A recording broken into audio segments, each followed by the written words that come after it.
அல்லாஹ்வுடைய தூதர் சொன்னார்கள், யாரை ரமதான் வந்தடைந்தும் அவர்களுடைய பாவங்கள் மன்னிக்கப்படாமல் ரமதான் அவர்களை விட்டு கடந்து சென்றால் என்னாகும் யா ரசூலல்லாஹ், அவர்கள் நாசமாகுவார்கள் என்று அல்லாஹ்வுடைய ரசூல் ஸல்லல்லாஹு அலைஹி வஸல்லம் சொன்னார்கள்.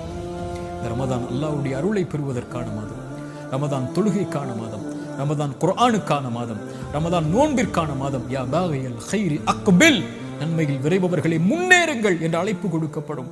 யா பாகிய ஷர்ரி, தீமையில் இருப்பவர்களே, குர்ஆனை மறந்தவர்களே, திக்ரை மறந்தவர்களே, தொழுகையை மறந்தவர்களே, அல்லாஹ்வை மறந்தவர்களே, அக்குசிர் அக்குசிர், குறைத்துக் கொள்ளுங்கள்.